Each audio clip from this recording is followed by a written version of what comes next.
آپ کی بارگاہ سے کبھی کوئی خالی ہاتھ نہیں گئے. آقا میں بھی آئی ہوں تمنا کی لڑیاں پرو کر لے کر آئی ہوں. میرے نبی بولے صاف صاف لفظوں میں کہو آقا یہ چادر میں نے اپنے ہاتھ سے بنی ہے, یہ تحفہ ہے, اسے قبول فرما لے. واہ بھائی واہ, زندہ باد زندہ باد. اسے قبول فرما لے. اب جب قبول کر لیا, میرے نبی دیکھ رہے ہیں, چپ ہے تھوڑی دیر کے لیے. وہ کہنے لگی آقا آپ کی بارگاہ سے کبھی بھی کوئی مایوس نہیں گیا.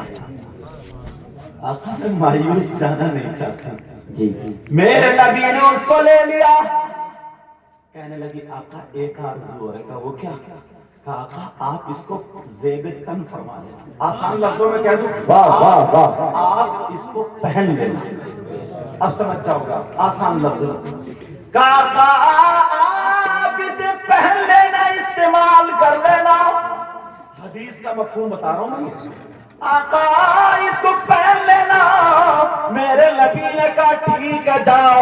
اللہ اللہ میرے نبی نے اس کو استعمال کیا, مگر حدیث میں آتا نبی نے اس کا امامہ نہیں بنایا, نبی نے اس کا کپڑا نہیں بنایا, نبی نے اس کا جبہ نہیں بنایا. میرے نبی نے اسے تہبند کی جگہ استعمال کیا. واہ واہ واہ, سبحان اللہ. اس کا تہمت بنا دیا. اب جب تہمت بنایا بڑا خوبصورت لگا. تمام صحابہ کو پتا چل گیا یہ وہ تہمت ہے جو بغیر وضو کبھی ہاتھ نہیں لگایا, اور میرے آقا کا ہر ہر تاگے پہ نام لے کر کے اس کو بنا گیا. اب میرے نبی, اب دیکھنا ذرا بات آ رہی, میرے نبی اسے باندھ کر نکلے. صحابہ رش کر رہے ہیں, کہہ رہے کیا اس عورت کی تمنا تھی کیا کس انداز میں بنا. مگر ایک گاؤں کا رہنے والا صحابی آ گیا. گاؤں کا بیچارہ سیدھا سادہ بھولا والا ہوتا ہے, اس کا دل بڑا صاف ہوتا ہے, منہ پہ کچھ بھی کہہ دیتا ہے نہیں, یہ فرق ہوتا ہے. اب وہ آ گیا آقا کی بارگاہ میں. کبھی آقا کے چہرے کو دیکھے تو کبھی اس کو جبے شریف کو دیکھے تو کبھی اسی چادر کو دیکھے. اب بار بار نظر اسی چادر پہ, بار بار چادر. وہ کہنے لگا آقا آقا آپ کی بارگاہ سے کبھی کوئی خالی ہاتھ نہیں گیا. بڑی واہ, بڑی خوبصورت لگ رہی ہے نا یہ چادر, مجھے دے دیجیے. واہ. میرے آقا یہ کہہ سکتے تھے نہیں مجھے کسی عورت نے بن کے دیا. میرے نبی نے لفظ نہیں فرمایا, وہ یاد رکھو نہیں فرمایا.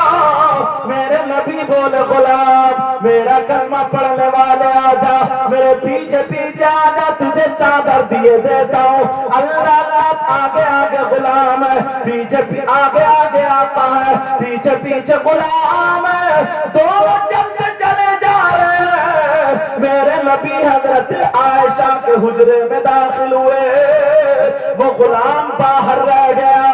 جیسے ہی نبی اندر گئے, نبی نے دوسرا تہبند بنایا, باندھ لیا, اور وہ چادر کی تہ بنائی اس غلام کو دے دی. وہ غلام جو تھا اس چادر کو چومنے لگا, اس چادر کو آنکھوں سے لگانے لگا, اس چادر کو سینے سے رکھ لیا اور سینے سے لگا کر کے سر پہ رکھ کے پھر بعد میں سینے سے لگا کے جھومتا ہوا اور عشق میں جھومتا ہوا چل پڑا. جیسے ہی باہر نکلتا ہے, دو چار صحابہ نے جب دیکھا ارے یہ تو وہی چادر ہے جو میرے نبی کو کسی عورت نے دی تھی, یہ تو وہی چادر ہے جس پہ بغیر وضو ہاتھ نہیں لگایا تھا, ارے یہی تو وہ چادر ہے جو میرے نبی کو بہت زیادہ پسند تھی. جب اتنا کہا وہ صحابیوں نے اسے پکڑ لیا, پکڑنے کے بعد کہا پیارے ذرا بولو یہ چادر کہاں سے لائے ہو, یہ تو چادر نبی کی ہے. کہا مجھے معلوم ہے نبی کی ہے, میں نبی سے مانگ کر لایا ہوں, چرا کر کے نہیں لایا ہوں, میں نے نبی سے مانگی ہے, نبی نے مجھے عطا کر دی ہے. تمام صحابہ کہنے لگے ارے تو نے نبی سے کیوں مانگی ہے, کیا تجھے پتا نہیں تھا نبی کبھی منع نہیں فرماتے ہیں, تو نے کیوں مانگی ہے. وہ کہنے لگا مجھے اچھی لگ گئی. تو وہ صحابہ کہنے لگے ارے کہ تیرے اندر اتنی ہمت آ گئی, تیرے اندر اتنی جرأت آ گئی, تیرے